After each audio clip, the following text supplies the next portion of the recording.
Good morning student. আজকে আমরা ভারতীয় সংবিধানের পার্ট 1, 2 এবং 3 নিয়ে আলোচনা করব। এখান থেকে যেসব সম্ভাব্য কোশ্চেন হতে পারে বা এতদিন পর্যন্ত হয়েছে বিভিন্ন পিআইকিউ, সেগুলো নিয়ে আলোচনা করব। তো চলো সময় না নষ্ট করে দেখা যাক।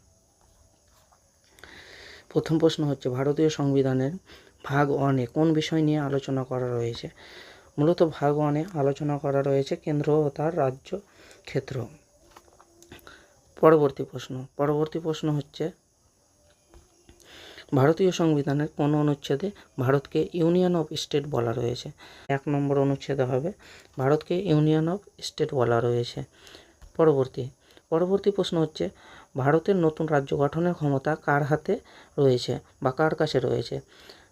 এখানে মূলত হয়ে যাবে সংসদের হাতে রয়েছে। এটি মূলত 3 নম্বর আর্টিকেল নম্বর 3 ভিত্তিতে সংসদের কাছে রয়েছে পার্লামেন্টের মাধ্যমে কোনো একটি নতুন রাজ্য গঠন করার ক্ষমতা এবং কোনো দুটি রাজ্যকে একসঙ্গে মার্চ করার ক্ষমতা অথবা কোনো রাজ্যের নাম পরিবর্তন ইত্যাদি সকল ক্ষমতা কিন্তু পার্লামেন্টের হাতে রয়েছে। পরবর্তী হচ্ছে, কোন অনুচ্ছেদে নতুন রাজ্য গঠনের ক্ষমতা প্রদান করা রয়েছে? এটি মূলত এর আগেই বললাম আমি, আর্টিকেল 3-তে রয়েছে নতুন রাজ্য গঠনের কথা। তার ভারতীয় ভূখণ্ডের পরিবর্তন করতে পারে কে? এটি মূলত হয়ে যাবে সংসদ ভারতীয় ভূখণ্ডের নাম ইত্যাদি পরিবর্তন করতে পারবে। পরবর্তী হয়েছে, ভারতীয় সংবিধানের প্রথম তফসিলে কী রয়েছে? ভারতীয় সংবিধানের প্রথম তফসিলে মূলত রাজ্য কেন্দ্রশাসিত অঞ্চলের তালিকা রয়েছে। তারপর হচ্ছে, সিকিম কত সালে ভারতের রাজ্য হয়? পূর্ণ রাজ্য মূলত সিকিম হয়েছিল 1975-এ এবং অঙ্গরাজ্য হিসাবে 35 নম্বর অ্যামেন্ডমেন্টের মাধ্যমে 1974 সালে ভারতের সঙ্গে যুক্ত হয়েছিল। পরবর্তীতে 36 নম্বর অ্যামেন্ডমেন্টের দ্বারা 1975 সালে সিকিম ভারতের রাজ্য হিসাবে যুক্ত হয়। তারপর তেলেঙ্গানা ভারতের কততম রাজ্য? তেলেঙ্গানা মূলত ভারতের 29তম রাজ্য। তাহলে তোমাদের মনে এখন একটি প্রশ্ন আসতে পারে, বর্তমানে তো ভারতে 28টি রাজ্য রয়েছে, তাহলে তেলেঙ্গানা কিভাবে 29তম হয়? মূলত 2014 সালে তেলেঙ্গানা রাজ্যের গঠন হয়, তখন মূলত 28টি রাজ্য অলরেডি ছিল। পরবর্তীতে মূলত জম্মু কাশ্মীরকে রাজ্যের তালিকা থেকে সরিয়ে কেন্দ্রশাসিত প্রদেশে অন্তর্ভুক্ত করা হয়, ফলে মূলত বর্তমানে 28টি রাজ্য রয়েছে। পরবর্তী হচ্ছে, ভারতের কেন্দ্রশাসিত অঞ্চলগুলি প্রশাসককে নিয়োগ করেন? ভারতের কেন্দ্রশাসিত অঞ্চলগুলির প্রশাসককে নিয়োগ করেন মূলত রাষ্ট্রপতি। পরবর্তী প্রশ্ন হচ্ছে, কোন অনুচ্ছেদে রাজ্যের নাম পরিবর্তনের বিধান রয়েছে? মূলত রাজ্যের নাম পরিবর্তনের বিধান এর পূর্বেই বললাম আর্টিকেল নম্বর 3-এর মাধ্যমে সংসদের কাছে রয়েছে।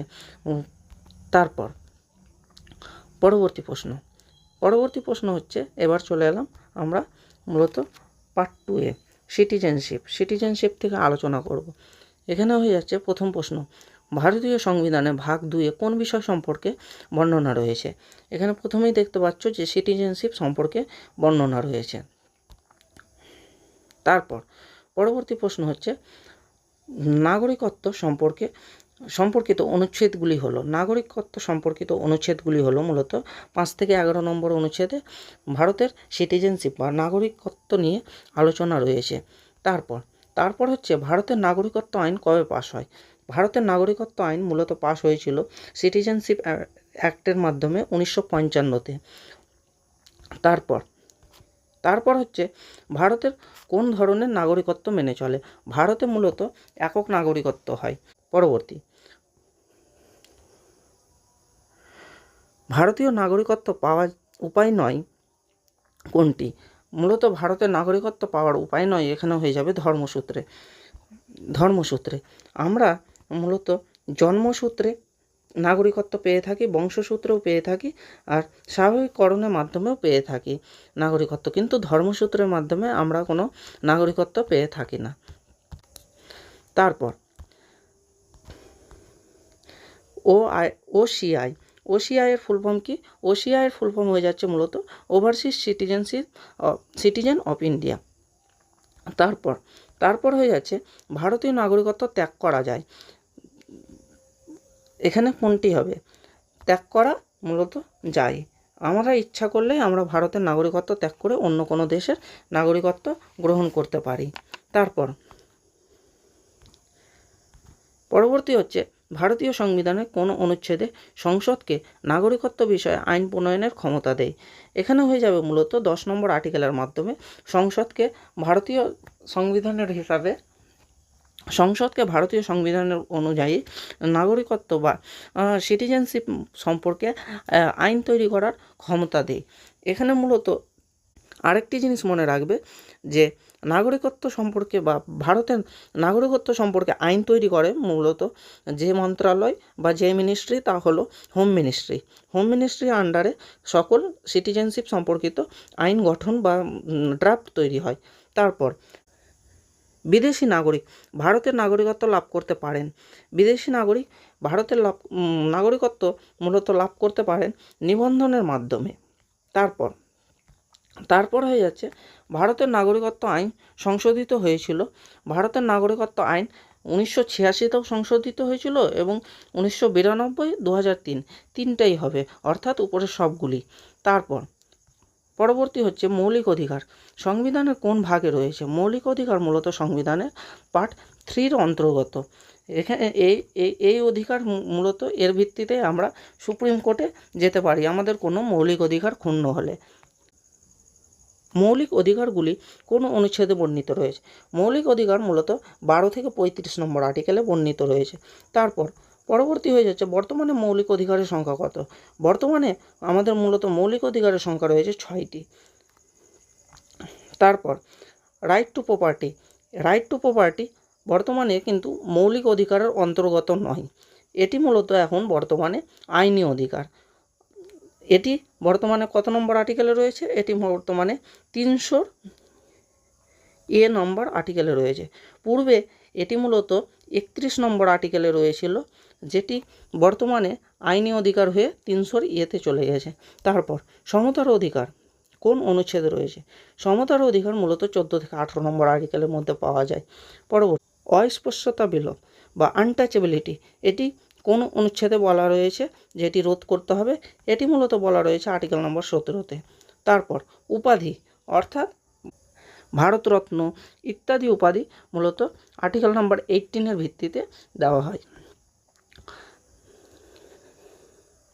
স্বাধীনতার অধিকার কোন অনুচ্ছেদে রয়েছে। স্বাধীনতার অধিকার মূলত রয়েছে 19 থেকে 22 নম্বর আর্টিকেলে।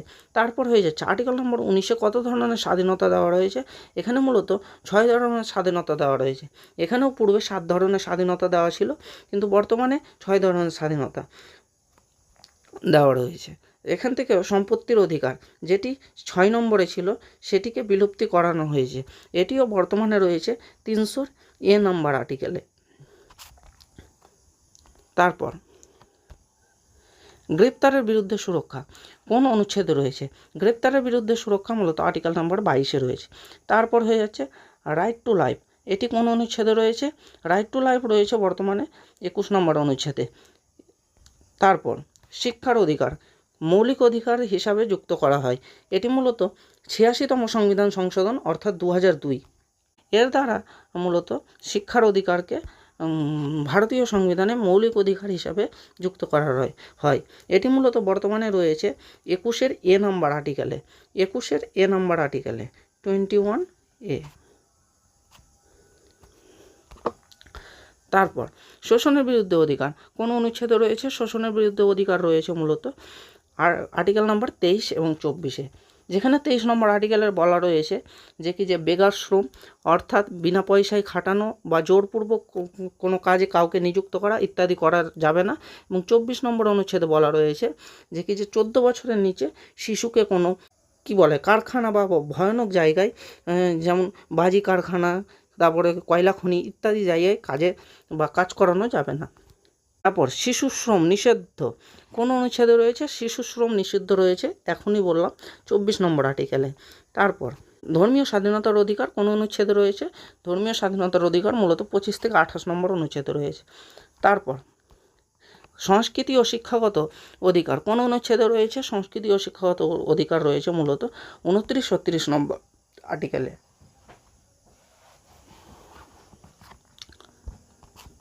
তারপর হয়ে যাচ্ছে সাংবিধানিক প্রতিকারের অধিকার কোন অনুচ্ছেদে রয়েছে। সাংবিধানিক প্রতিকারের অধিকার রয়েছে মূলত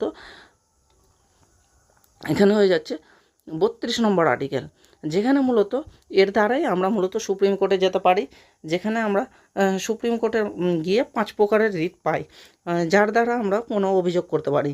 এবং যদি আমরা হাইকোর্টে যাই মৌলিক অধিকার ক্ষুণ্ণ হলে, তাহলে সেখানে হয়ে যাবে 226 নম্বর আর্টিকেল 226, এর দ্বারা আমরা হাইকোর্টেও যেতে পারি মৌলিক অধিকার ক্ষুণ্ণ হলে। তারপর ডক্টর বি.আর. আম্বেদকর আর্টিকেল নম্বর 32কে কী বলেছিলেন? সংবিধানের হৃদয়। পরবর্তী প্রশ্ন হচ্ছে মৌলিক অধিকারের রক্ষককে। মৌলিক অধিকারের রক্ষক হয়ে যাবে মূলত সুপ্রিম কোর্ট। এখানে যদি সুপ্রিম কোর্ট না থেকে হাইকোর্ট থাকতো, তাহলে হাইকোর্টও হতো মৌলিক অধিকারের রক্ষক। পরবর্তী হয়ে যাচ্ছে কোন রিটের মাধ্যমে ব্যক্তিকে আদালতে হাজির করার নির্দেশ দেয়। এখানে হয়ে যাবে মূলত হবিয়াস কর্পাস। এর মাধ্যমে ব্যক্তিকে সশরীরে আদালতে 24 ঘন্টার মধ্যে হাজির করার নির্দেশ দেয়। তারপর অধিকার জরুরি অবস্থায় স্থগিত হতে পারে। এখানে হয়ে যাবে মূলত আর্টিকেল নাম্বার 19, যেটা জরুরি অবস্থায় স্থগিত করা যেতে পারে।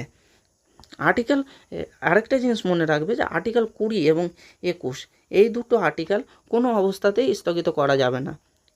পরবর্তী আর্টিকেল নম্বর 21A কোন অনুচ্ছেদের সঙ্গে সম্পর্কযুক্ত?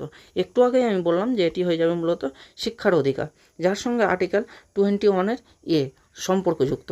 তারপর হয়ে যাচ্ছে পরবর্তী প্রশ্ন, কোন রিট সরকারি কর্তৃপক্ষকে কর্তব্য পালনের নির্দেশ দেয়?